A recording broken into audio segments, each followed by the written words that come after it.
Welcome back to the new news. Looking to our ag headlines today, we see that last week the Bureau of Land Management hosted a scoping meeting in Miles City to receive public comments as the agency begins the process to amend and update the BLM grazing regulations in preparation for an environmental impact statement.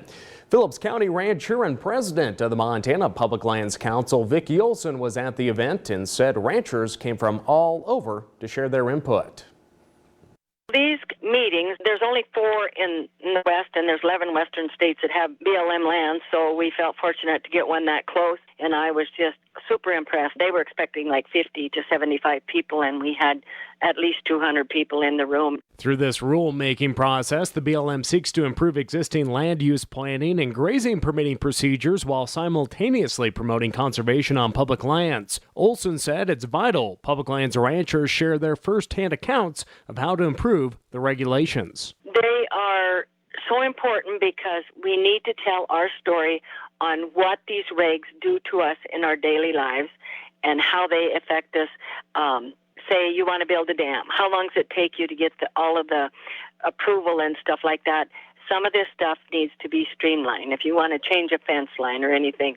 And so this round of comments is what you personally have a problem with, what doesn't work, and that is why we want everybody to either show up at meetings or write comments. We'd be more than happy to help you with talking points if that's what you need. And then after the regs are actually written, then we will be coming out with some very detailed talking points that we can get out to everybody.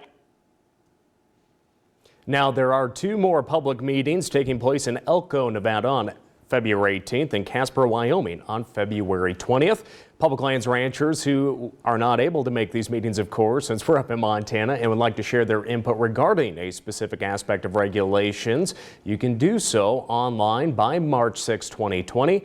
You can work with the Public Lands Council or visit the BLM e-planning website. We'll be right back. Well, as we come back here at midweek, we see that yesterday's World Ag Supply and Demand Estimates report, the outlook for the 2019-2020 U.S. wheat is for stable supplies, increased exports, and decreased ending stocks.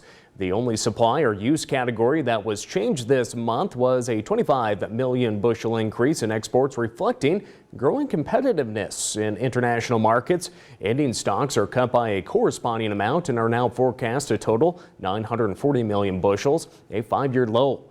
Global wheat supplies are lowered fractionally on small and mostly offsetting changes to beginning stocks in production, while world exports are increased by 1.8 million tons, led by a 1 million ton increase for the EU on strong shipments and more competitive prices. Well, also in that same report, the 2020 forecast for total red meat and poultry production was raised from last month. The beef production forecast is raised from the previous month on higher cattle slaughter and heavier cattle weights in the first half of the year. However, the forecast for the second half of beef production is reduced on lower anticipated steer and heifer slaughter in the second half of the year. This reflects a smaller number of cattle outside feedlots implied in the January 1 cattle report. That's all the time we have for today's Farm and Ranch News. We'll send it back over to the news desk.